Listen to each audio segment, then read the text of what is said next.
India would not have been partitioned if Subhash Bose was there. Jinnah said, I can accept only one leader, that is Subhash Bose. Delhi 17 June 2023। ভারতের জাতীয় নিরাপত্তা উপদেষ্টা অজিত ডোভাল বলতেছেন, সুভাষ বসু বেঁচে থাকলে ভারত ভাগ হইত না। জিন্না নাকি বলছিলেন, I can accept only one leader and that is Subhash Bose.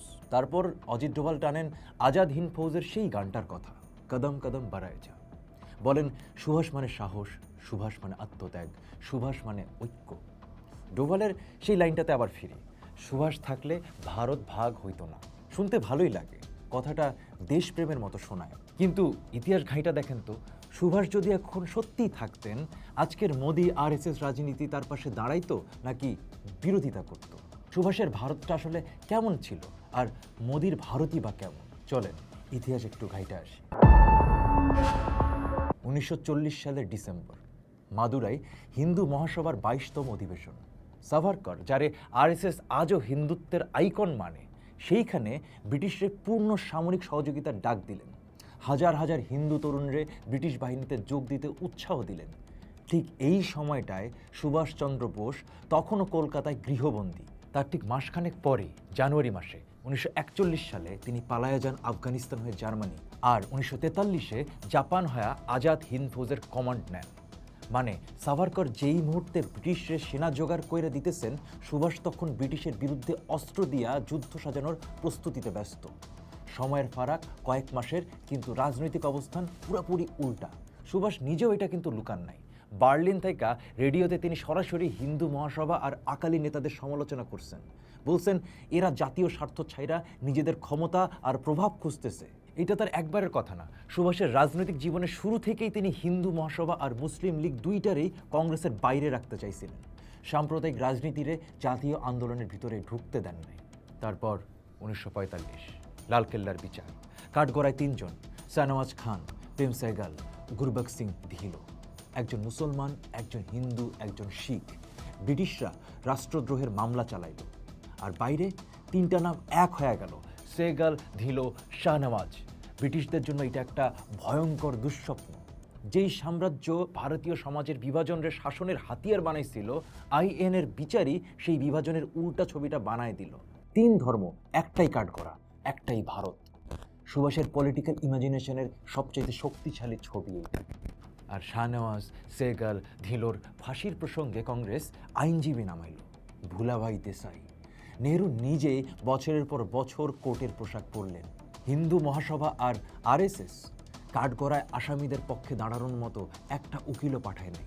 যেই মুহূর্তে গোটা দেশ আজাদ হিন্দ ফৌজের সৈনিকদের বাঁচানোর জন্য রাস্তায়, তখন আরএসএসের পূর্বসূরীরা চুপ।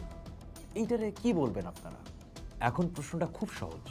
যেই সংগঠন যুদ্ধের সময় ব্রিটিশদের সাহায্য করছে, বিচারের সময় চুপ থাকছে, আর সুভাষে বারবার সাম্প্রদায়িক তোষণকারী বইলা আক্রমণ করছে, সেই সংগঠনের রাজনৈতিক উত্তরাধিকারী যদি 1945 থেকে 47-এ ক্ষমতায় থাকতো, সুভাষের পাশে দাঁড়াইতো নাকি এর উল্টাটা ঘটতো? মোদি কিন্তু শূন্য থেকে আসেন নাই। তিনি দশকের পর দশক আরএসএসের প্রচারক।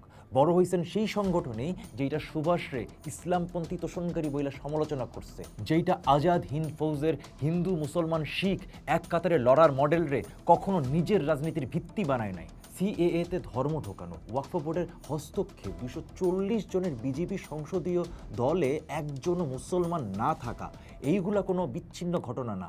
এইগুলা সেই একই ধারার ধারাবাহিকতা, যেই ধারা 1940-এও সুভাষরে আক্রমণ করছিল। তাই দোভালের কথাটা আবার খেয়াল করেন, সুভাষ থাকলে দেশ ভাগ হইতো না। ঠিক আছে, কিন্তু ঘটনা কি এইখানেই শেষ হয়? সুভাষ যেই রাজনীতি চাইছিলেন, সব ধর্ম এক পতাকার নিচে, রাষ্ট্র কোনো ধর্মের পক্ষ নিবে না, সেই রাজনীতির সরাসরি বিপরীতে দাঁড়াইছিল যেই সংগঠন আজকের ভারতের ক্ষমতাসীন দল, তারই রাজনৈতিক সন্তান। সুভাষ যদি 1947-এ ক্ষমতায় থাকতেন, আর মোদি যদি তখনকার হিন্দু মহাসভার নেতা হইতেন, দুইজন একই টেবিলে কোনোদিন বসতেন না, বসতেন উল্টা দিকে, মুখ ফিরায়া। মূর্তি বানানো সহজ, ইতিহাসের পাশে দাঁড়ানো অত্যন্ত কঠিন। এইবার একটু ক্রস চেক করেন। সুভাষের কাছে স্বাধীনতা মানে ছিল ব্রিটিশদের সরায়ে নিজের রাষ্ট্র বানানো, কিন্তু নিজের রাষ্ট্র বানানোর পর সেই রাষ্ট্র কেমন হবে, এই প্রশ্নটাও তিনি আগেই করছিলেন।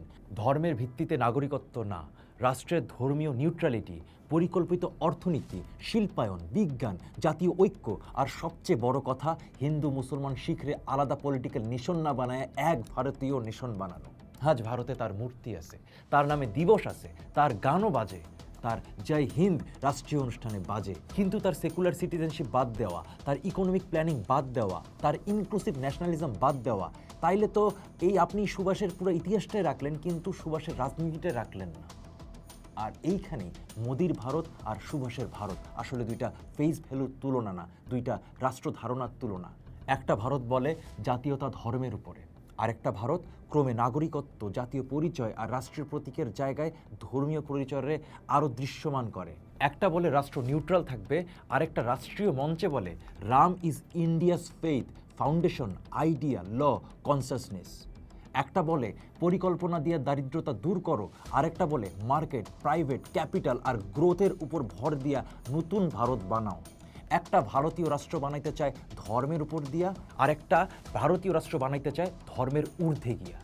আর আজকে তরুণরা অন্য ভাষায় হইলেও আবারও রাষ্ট্রের কাছে হিসাব চাইতেছে, আমার ভবিষ্যৎ কই, আমার অধিকার কই, আমার ভোটের মূল্য কই, আমার রাষ্ট্র কার কাছে জবাবদিহি করবে। তাই সুভাষরে তার ধারণারে কবর দেওয়া যায় না, মূর্তি দিয়ে তারে বন্দি করা যায় না, কারণ সুভাষ কোনো ইট পাথর কংক্রিটের মূর্তি না, সুভাষ একটা ধারণা, একটা আইডিয়া। রাষ্ট্র যখন তারে নিজের সুবিধার জন্য সিম্বল বানায় তখন সেই প্রসঙ্গটায় আরও জোরে সোরে ফিরে আসে। আপনি যদি সত্যি সুভাষের ভারত চাইতেন তাইলে সুভাষের ভারতটা এখন কোথায়? তার মূর্তি দাঁড়ায় থাকে, তার গান বাজে, কিন্তু মূর্তির নিচে খাড়ায় থাকা ইতিহাস একটাই প্রশ্ন করে, কদম কোন দিকে? পোস্ট দেখুন, ভাবুন, করুন, থাকুন পোস্টের সাথে।